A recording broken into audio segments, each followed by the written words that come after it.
Ironically, there's some very, very famous, well-known healthcare providers who are very successful and have written numerous books and are publishing information saying, well, we do these amazing labs and we can look at what's your chemical condition.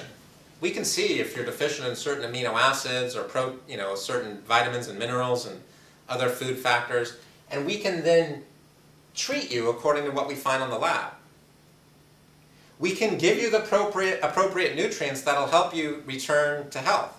And that's true, they can, and that's amazing and important and great.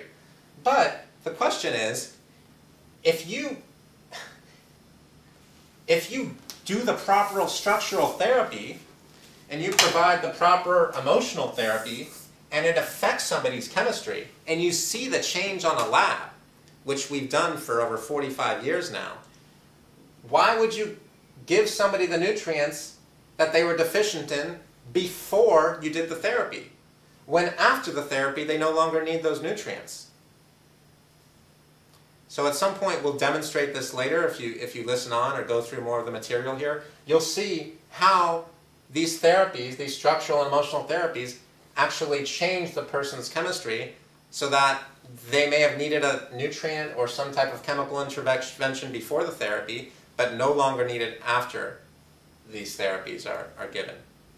So there's a whole lot of information here. Hopefully we haven't overwhelmed you. It's okay. If you're feeling a little overwhelmed right now, that's normal.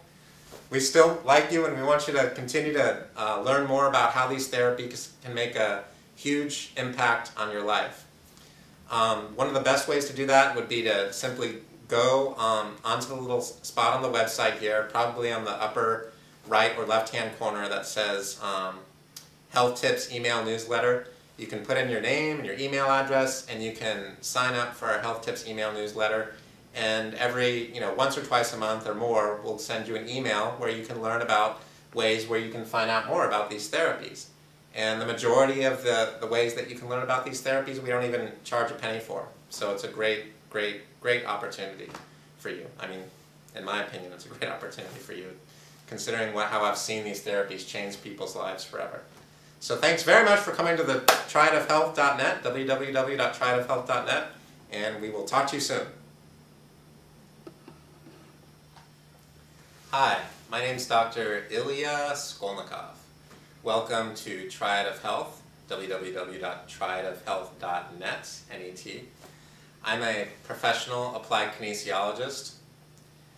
We'll talk about that in a minute. I specialize in female hormonal imbalances and people who have trouble with their thyroid. So I help women who are having trouble with things like hot flashes, night sweats, headaches, pain all over their body, fibromyalgia, trouble sleeping at night, digestive imbalances, hair loss, crying for no apparent reason. Those are the types of things that I specialize in. An applied kinesiologist is somebody who's an excellent diagnostician. In other words, they're a master at diagnosing what is the cause of people's health problems.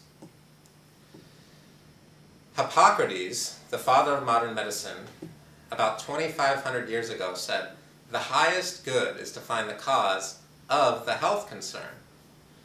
I put that last part in, of the health concern, but he said the highest good is to find the cause. And what did he mean by that? The cause of the health concern. What, don't they know what the cause is? If you have heart disease, don't they know there's something wrong with your heart? Well, actually, maybe they don't. Maybe they do, maybe they don't. I think what they know is that there's a problem with the heart. But how did the problem get there? What caused the heart not to work? Luckily, we're putting together some material here for you, so you're going to actually know what almost nobody in the United States is aware of. We'll get to that later on. But there's a cause to any health concern. We're going to go over those causes right now. And you've seen so many people in your neighborhoods, in your cities, in your state, people that you've met, friends of yours, who are taking some type of prescription medication. Right now, half the population is on one or more prescription medications. At age 66, a little over 80% of people, actually 65, a little over 80% of people are on 2 or more medications. And that's according to the CDC. okay, the Centers for Disease Control. So the medications are effective. They really do work. But often, as we've seen, they're addressing symptoms. They're addressing a pain or an ache or a problem or a digestive upset or a restless leg or a bladder trouble or something like that.